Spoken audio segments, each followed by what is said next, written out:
ನಮ್ಮ ಸುನೀಲ್ ಕುಮಾರ್ ಕಡೆಯಿಂದ ನಮ್ಮ ಡಾಕ್ಟರ್ ಜಯಣ್ಣ ಅವ್ರ ಪರಿಚಯ ಆಯಿತು. ನಮ್ಮ ಶಿವರಾಮೇಗೌಡರನ್ನ ಇವತ್ತು ನೋಡಿ ತುಂಬಾ ಖುಷಿ ಆಯಿತು. ಹೆಸರು ಕಾಯಿಲ್ಲ, ನೋಡಕ್ಕಾಗಿರಲಿಲ್ಲ, ಹೇಳ್ತಾ ಇದ್ದೀನಿ. ಇಂಥ ಒಂದು ವೇದಿಕೆಯಲ್ಲಿ ನನ್ನ ಕಲೆಯನ್ನು ಗುರುತಿಸಿ ಇವತ್ತು ನನಗೆ ಸನ್ಮಾನ ಮಾಡ್ತಾ ಇದ್ದೀನಿ.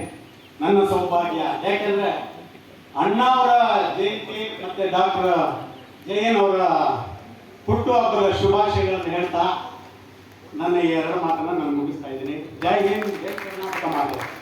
ಧನ್ಯವಾದಗಳು ಸರ್. ನಿಮಗೂ ಕೂಡ ಕಾರ್ಯಕ್ರಮದ ಪರವಾಗಿ ಎಲ್ಲರ ಪರವಾಗಿ ಅಭಿನಂದನೆಗಳು. ನಿಮಗೂ ಕೂಡ ಒಳ್ಳೆಯದಾಗಲಿ ಅಂತ ಹೇಳಿ ಕಾರ್ಯಕ್ರಮದ ಪರವಾಗಿ ಹಾರೈಸ್ತಾ ಇದೀಗ ನಮ್ಮ ಮುಂದಿನ